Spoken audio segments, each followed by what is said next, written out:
What's up, nerds? It's your guide, Key. Today, we're going on a journey to paint some miniatures from Sean Sutter in his game Relic Blade.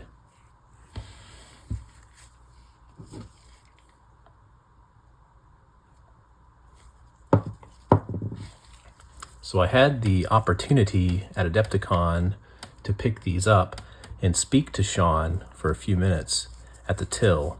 And it was a really cool experience, and it was great to talk to the man himself who designed the game from the ground up. He's written all the rules, he's done all the art, and he's sculpted all of the miniatures. You may note that they look very much like they were traditionally sculpted, and they kind of were, but in a digital format. So he uses digital tools, but goes about sculpting as if he were sculpting with some sort of putty. First one we're going to try to tackle is this guy. I think he's a Dark Wanderer? Question mark.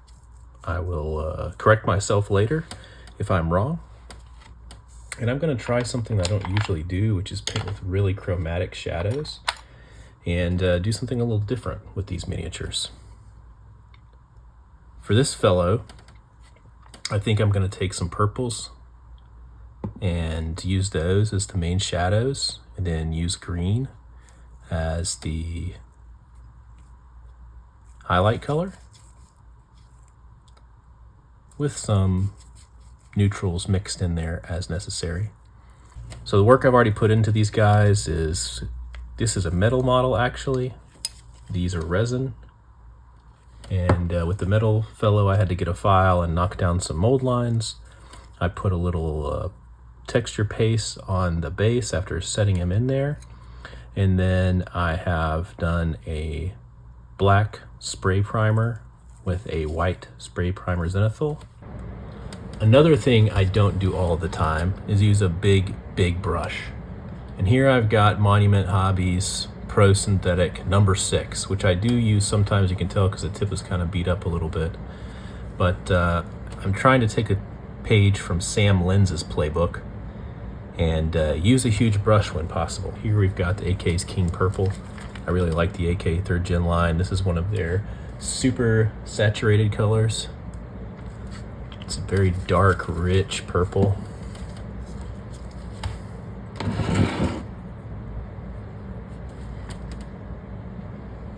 Look at that. That's beautiful. I'm just going to generously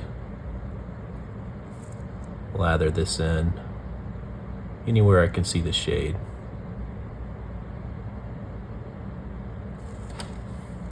So I'm just following the black here. And again, this is a pretty fat brush, so I'm not being hyper accurate. And that's okay.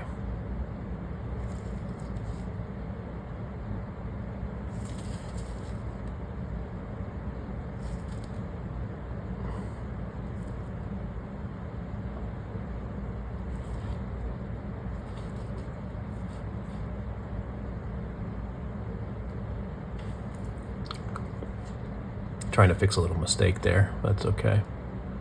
You guys know me already, hopefully. And if not, we're gonna make some mistakes here. I can promise that. I very rarely paint metal minis. I think this may be, in fact, the second metal mini that I've ever painted. But his are great. I can tell you already. This far exceeds my experience with previous metal miniatures, or a previous metal mini, if you will. What if we turn this guy upside down, where I'm staring into the shadows? Does that make sense? And I just paint it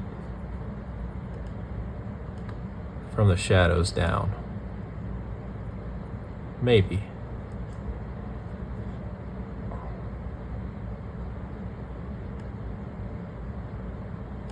Just splash our brush with water very quickly if we get paint where we don't want it, and then wipe it off. That's my whole plan. Pretty sure that's some seriously unprimed territory down there. underneath the axe. Or what do we think that is, folks? I think it's an axe. Anyway, whatever it is, we've got some mega unprimed situation underneath it. So we're gonna just slap some paint in there and hope it sticks. The good thing is no one's gonna be looking under there or touching it, so it doesn't have to stick very well. The bad thing is it's going to shine like the dickens because it's a metal model, so if someone does see it, it's gonna look bad. So we'll figure that out. If it goes badly, I'll show you how we're gonna correct it. I'm not the greatest painter in the world, but I've learned to fix a lot of mistakes from being so bad. And I feel like learning how to fix mistakes allows me to paint a lot more bravely than other people who worry about making mistakes all the time, because I never worry about making mistakes anymore. I just make them and then fix them to the best of my ability. Look at that, just using our finger to wipe off some of that excess. It's no big deal. Kind of jealous of Bro's shoulder crow here. I feel like, to be honest, I'm afraid of birds, but I feel like if I were to have a bird near me, I'd want it to be a shoulder crow. So that's what we look like after applying some quick fat brush purple shadows. Now I want to try something a little squirrely, let's say for this skull mask thing he's wearing, or she, who knows what it is. It is listed as an adversary on the Relic Blade app. Next, we're going to mix in some of this blue violet from Vallejo, or Vallejo if you're super Spanish, I suppose. And I'm just going to mix it in to our king purple here.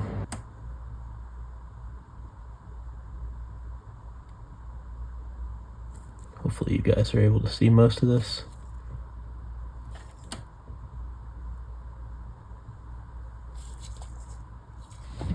Hoping you guys can see all this. I'm, as you all know, if you've seen my previous videos, a pretty bad filmographer, so we're working on it. All right, do we need to make a decision about the cloak yet? I feel like I could go a lot of different ways with it. You know what might be a crazy thing to do? I want to do something like a Prussian blue. This is a very deep blue. And I'm going to throw that Prussian down over the cloak and then come up to our blue violet here. There we go, folks.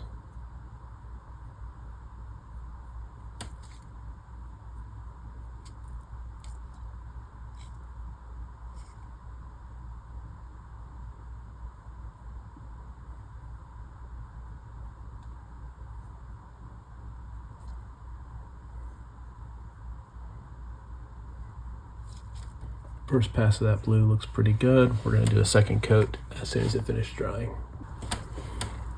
If y'all don't like that color blue, I don't know what's wrong with you. If you're a Bob Ross fan, which, let's face it, you are, Prussian blue is one of those colors I love for old Bobby Boy to whip out on us. Right up there with phthalo green.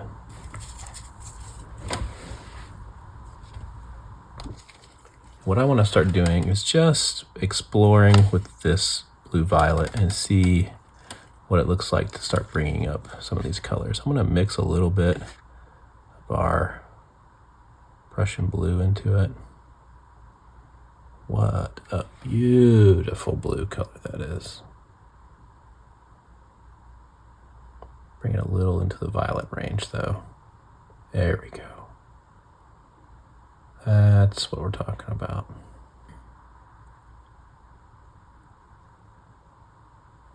It's very crazy good coverage.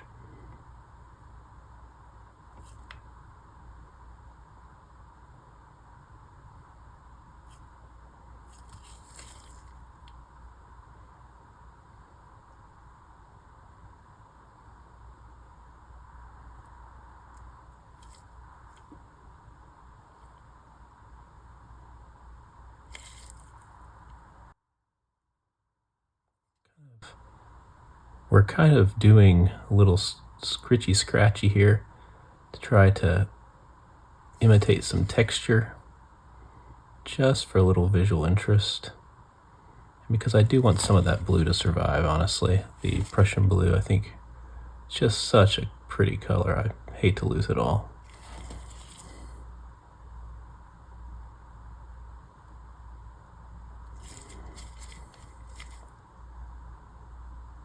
Very hard to do scritchy scratchy in a true random pattern, but if you use different parts of the brush, you get different thicknesses, and if you turn the model around, then whatever normal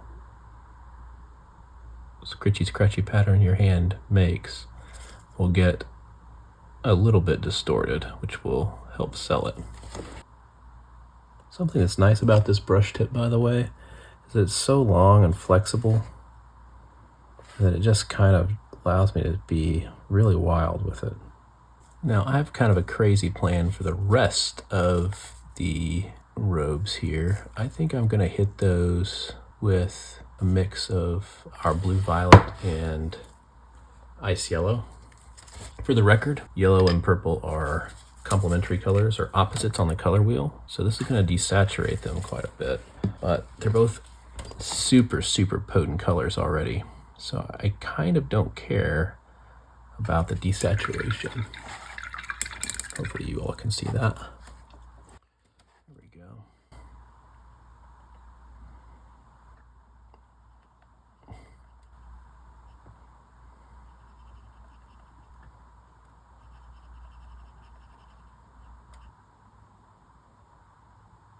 Painting pretty loose here, partly because I want these to look a little different than I normally paint.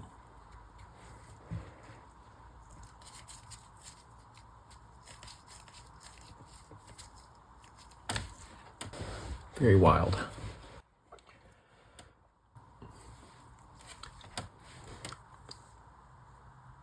Crazy. Dark green.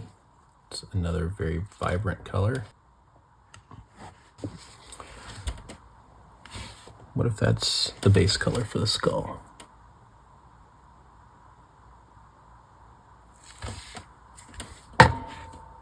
Doink, sorry.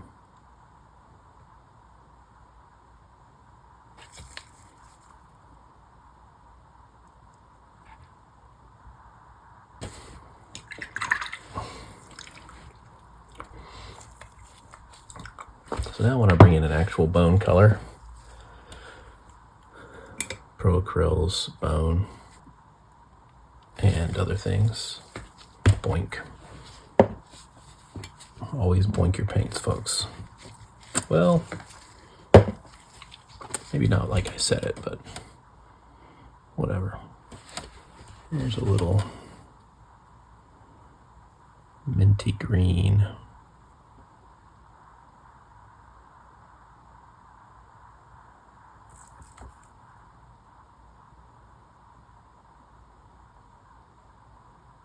We're going to go in with our real bone color.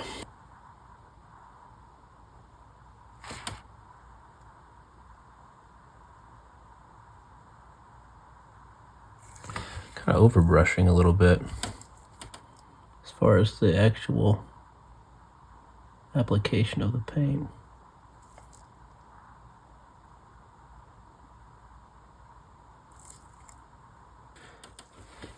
Very weird looking. Very weird looking.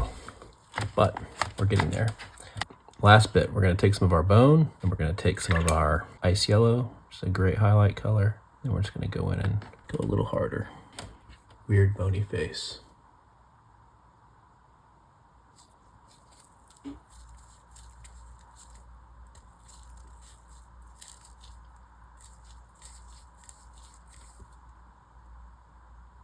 That's it for this time, folks. Thanks for tuning in. Please like this video and subscribe to the channel. We are 60% of the way to our channel goal of 50 subscribers, which will unlock live streaming. As always, I've been Key, you've been you. Auf Wiedersehen and adieu.